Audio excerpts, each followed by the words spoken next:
Hello students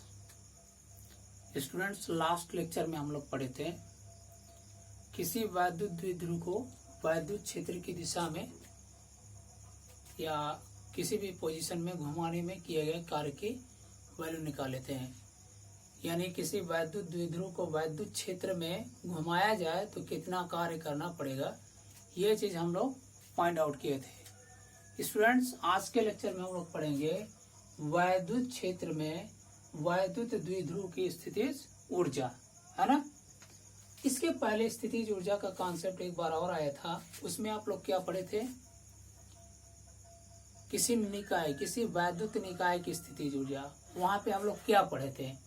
वहां पे हमने बताया था किसी निकाय की या आवेशों की किसी निकाय की वैद्युत स्थितिज ऊर्जा उस कार्य के बराबर होती है जो उन आवेशों को अनंत से लाकर परस्पर समीप रखकर निकाय की रचना करने में किया जाता है, ये बताया था उस समय। अब यहाँ वैद्युत द्विध्रुव का कॉन्सेप्ट है, तो वैद्युत द्विध्रुव की स्थितिज ऊर्जा क्या होगी? स्टूडेंट ध्यान दीजिए, क्या होगी बताने जा रहे हैं हम।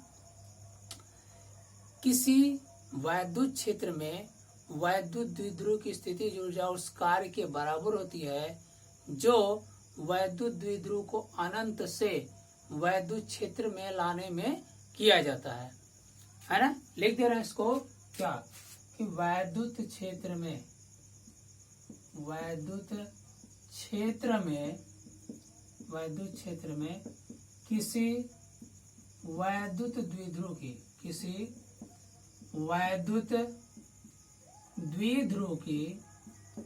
किसी वैद्युत द्विध्रुव की स्थितिज ऊर्जा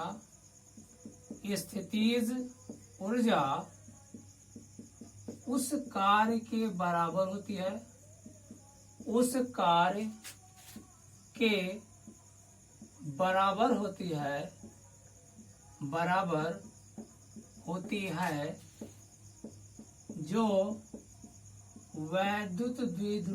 से वैद्युत क्षेत्र में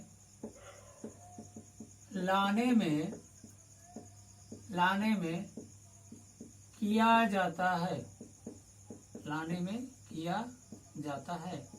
ये स्टूडेंट वैद्युत क्षेत्र में किसी वैद्युत द्विध्रुव की स्थितिज ऊर्जा का मान होगा। क्या कि वैद्युत क्षेत्र में किसी वैद्युत द्विध्रुव की स्थितिज ऊर्जा उस कार्य के बराबर होती है जो वैद्युत द्विध्रुव को अनंत से वैद्युत क्षेत्र के भीतर या वैद्युत क्षेत्र में लाने में किया जाता है ना।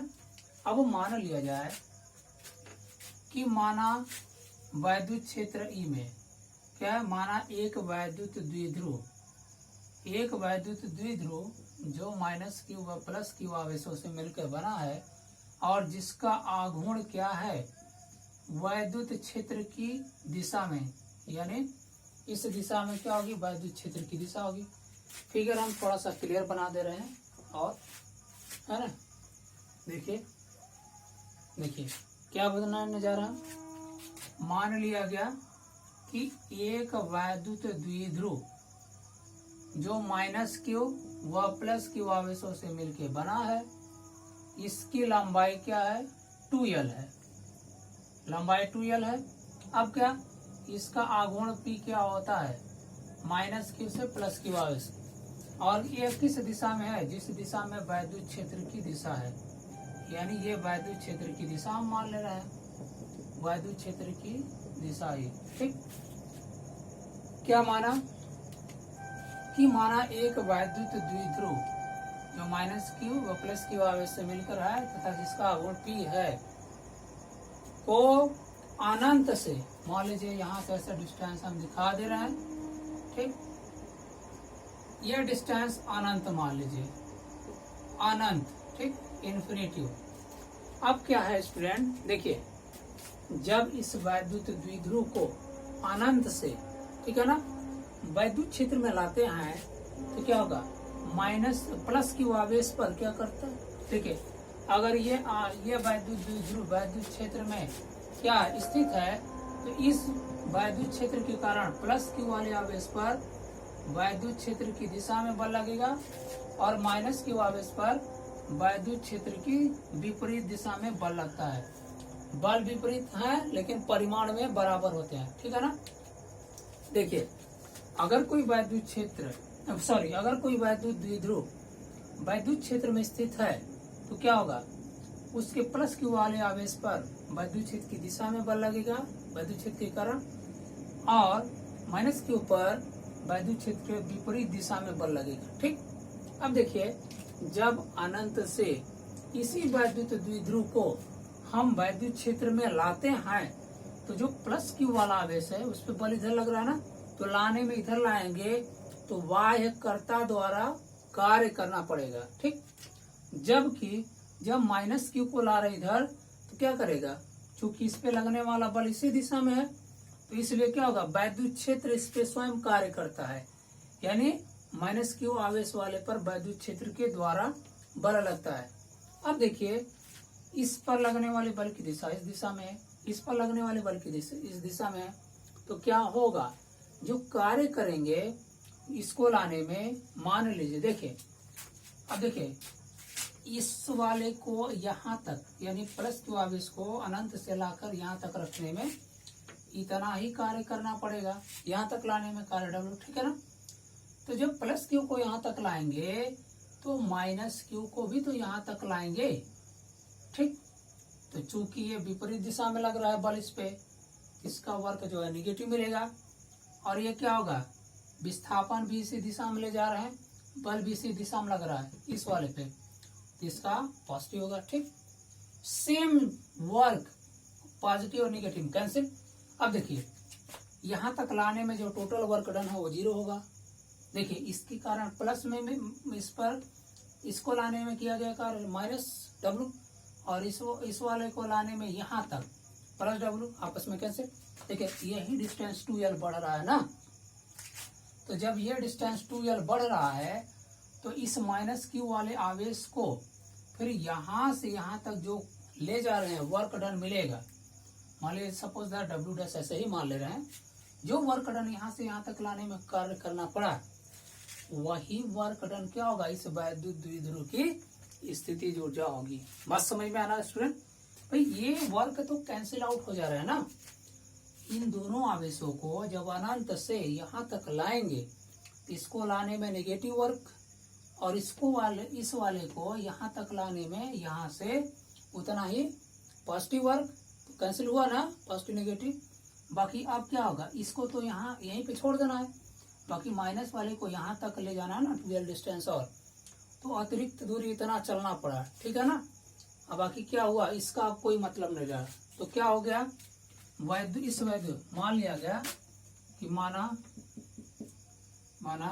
एक वैद्युत द्विध्रुव, चलिए माना एक वैद्युत, तो कार्य क्या हो जाएगा स्टूडेंट, इसको लाने में कार्य, देखिए यहाँ पे थोड़ा मैं मेंशन कर दे रहा हूँ, किया गया कार्य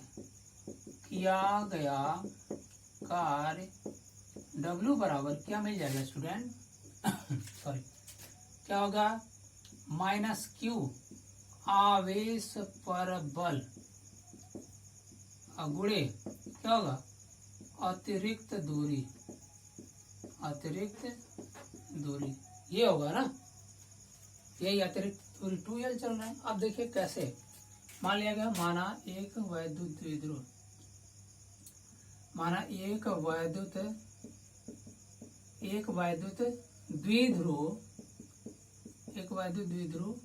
जिसका आघूर्ण P क्या है, जिसका आघूर्ण P को लिख सकते हैं Q मल्टीप्लाई 2l, क्या है, वैद्युत क्षेत्र की दिशा में है, वैद्युत क्षेत्र की दिशा में है।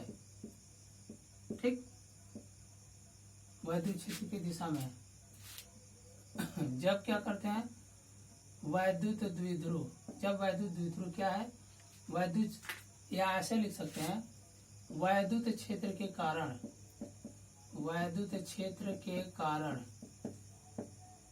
क्या होगा, कारण वैद्युत द्विध्रुव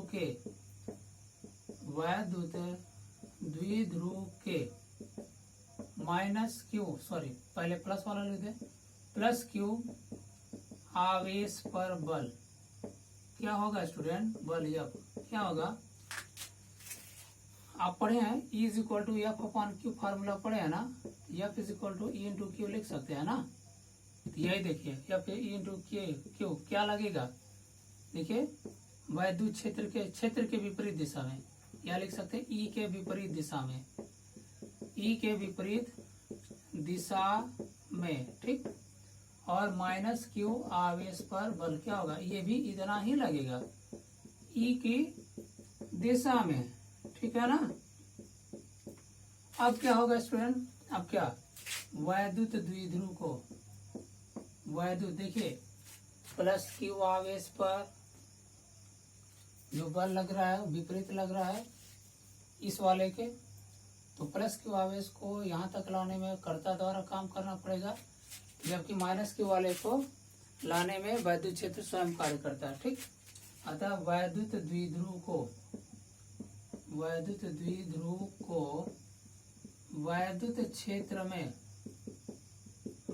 क्षेत्र में लाने में किया गया कार्य क्या होगा, यही सेम चीज ये लिखेंगे, किया गया कार्य W इज इक्वल टू क्या, माइनस क्यू वाले पे बल, भाई यहाँ तक कार्य सेम मिला, अपोजिट मिला, कैंसिल हो गया, बस इसी को यहाँ तक लाने में जो वर्क मिलेगा वही मिल रहा हमको, बाकी जीरो हो जा रहा है, तो इतने को लाने में इस वाले को यहाँ तक लाने में ही किए गए कार्य को मान लेंगे, तो वैद्युत द्विध्रुव की स्थिति हो जाए क्या होगा, माइनस क्यू आवेश पर बल गुणा क्या हो जाएगा, अतिरिक्त दूरी जो ट्रेवल किए हैं, माइनस क्यू पर बल कितना है, नेगेटिव वाले चार्ज यहाँ लेंगे ई इंटू क्यू, और यहाँ पे अतिरिक्त दूरी क्या 2L चलना पड़ा, माइनस अब क्यू इंटू 2QL इंटू ई, ठीक है ना, दिख रहा है स्टूडेंट, ये दिख रहा है ना। चलिए ये आप जानते हैं, इसको P लिख सकते हैं, माइनस P इंटू ई, ये क्या हो जाएगा, चूंकि Q is equal to sorry P is equal to 2QL, ये हो गया ना, W का मान ये आ गया, क्योंकि किया गया कार्य ही क्या होगा, वैद्युत द्विध्रुव। अब इसको देखें, एक मिनट देखते हैं, नीचे दिखेगा ना, चलिए यहाँ लिखते हैं, क्या लिखते हैं, चूंकि किया गया यह कार्य ही क्या हो जाएगा, वैद्युत द्विध्रुव की स्थितिज ऊर्जा होगी,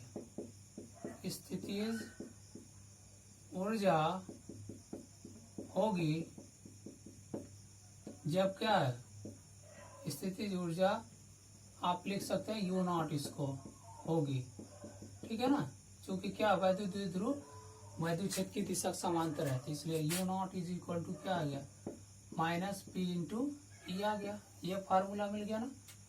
अब देखिए स्टूडेंट, अगर इसी वैद्युत द्विध्रुव को ऐसे है ना, वैद्युत क्षेत्र की दिशा से थीटा कोण घुमा दिया जाए, तो किया गया कार्य हम ऑलरेडी फाइंड आउट कर चुके हैं पिछले टॉपिक में, ठीक है ना। तो इसको क्या करें, इसको इस पोजीशन से अगर थीटा कोण घुमाया जाए तो कुछ कार्य करना पड़ेगा ना, तो क्या पहले तो जब इस पोजीशन पे है संतुलन की अवस्था, यह अस्थायी संतुलन की अवस्था में क्या होगा, यह स्थितिज ऊर्जा क्या होगी, वैद्युत द्विध्रुव की संतुलन की स्थिति में होगी, संतुलन या अस्थायी संतुलन क्या हो जाएगा, अस्थायी संतुलन की स्थिति में होगी, संतुलन की स्थिति में होगी, ठीक है ना। यानी इस पोजीशन पे वैद्युत द्विध्रुव क्या होगा, अस्थायी संतुलन में होगा। अब क्या, इसको इस पोजीशन से थीटा कोण घुमाने में कुछ कार्य करना पड़ेगा, तो जो पहले ऊर्जा थी वो और जब घुमाने में कार्य कर रहे हैं फिर ऊर्जा बढ़ रही है ना, यानी ऊर्जा का मान और बढ़ जाएगा। तो यह ऊर्जा प्लस जितना काम करेंगे वो एडिशनल हो जाएगा, ठीक है ना। तो चलिए इसको मिटाते हैं अब हम। इसको मिटाने के बाद यहाँ लिखते हैं, ठीक है ना। इसको मिटाने के बाद अब आगे हम लिखते हैं क्या, यदि वैद्युत द्विध्रुव को, यदि वैद्युत द्विध्रुव को, यदि वैद्युत द्विध्रुव को क्या करते हैं, द्विध्रुव को साम्य स्थिति से, साम्य स्थिति से थीटा कोण घुमाया जाता है, तो थीटा कोण घुमाने में, ऐसे लिख रहे हैं, थीटा कोण घुमाने में किया गया कार्य, थीटा कोण ऐसे लिख दें, थीटा कोण घुमाया जाता, थीटा कोण घुमाने, सॉरी घुमाने, थीटा कोण घुमाने में किया गया कार्य,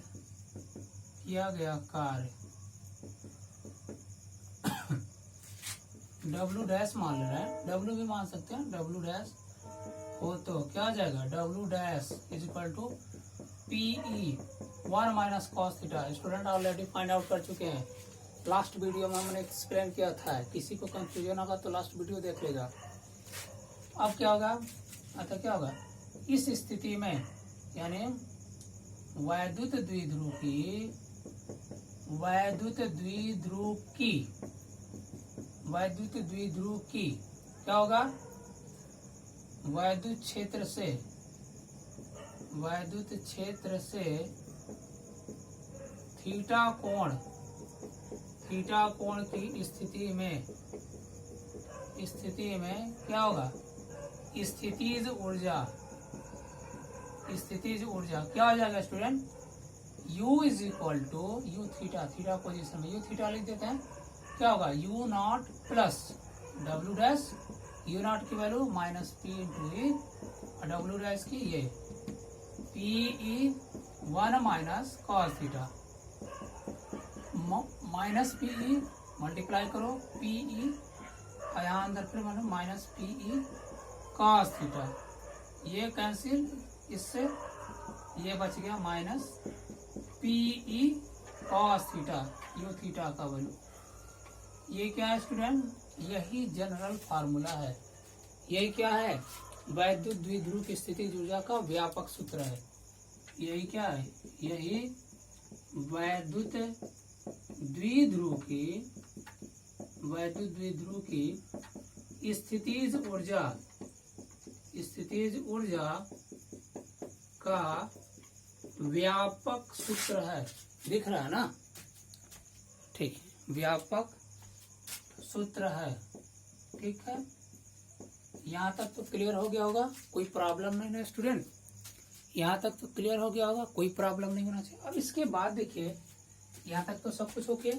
अब इसके बाद देखिए, इसके कुछ स्पेशल कंडीशन के बारे में मैं बता रहा हूँ, ठीक है। इसको इरेज करते हैं, इरेज करने के बाद कुछ स्पेशल केसेज हैं, उसको मैं डिस्क्राइब कर रहा हूँ, देख लिया जाए। अब देखिए, अगर थीटा का मान यहाँ, अगर पहला केस स्पेशल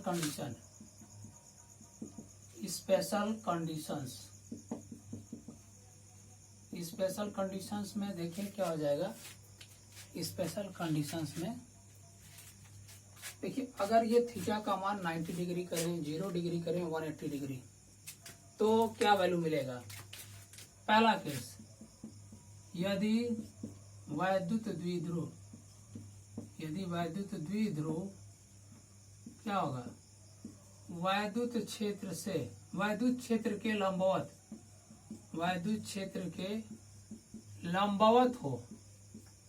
लंबवत हो तो क्या होगा, theta is equal to 90 degree होगा ना, theta is equal to 90 degree.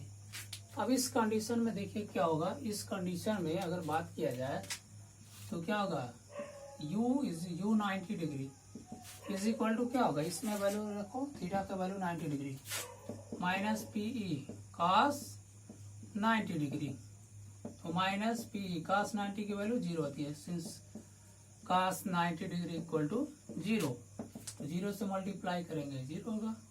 यानी स्टूडेंट अगर कोई वैद्युत द्विध्रुव है और वैद्युत क्षेत्र में मान लीजिए ये वैद्युत क्षेत्र है और वैद्युत द्विध्रुव कुछ ऐसे है, ये माइनस क्यू और प्लस क्यू, ठीक, 90 अंश का कोण बनाया वैद्युत क्षेत्र से, यही का डायरेक्शन है, ठीक है ना। इस कंडीशन में उसकी स्थितिज ऊर्जा शून्य होगी, ठीक है ना। दूसरा यानी वो स्थित नहीं होगा, मोशन में होगा पूरा। दूसरा यदि क्या होगा, यदि वैद्युत द्विध्रुव को वैद्युत क्षेत्र से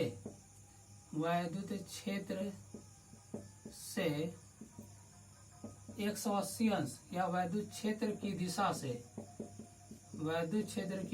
से 180 अंश कोण घुमा दिया जाए तो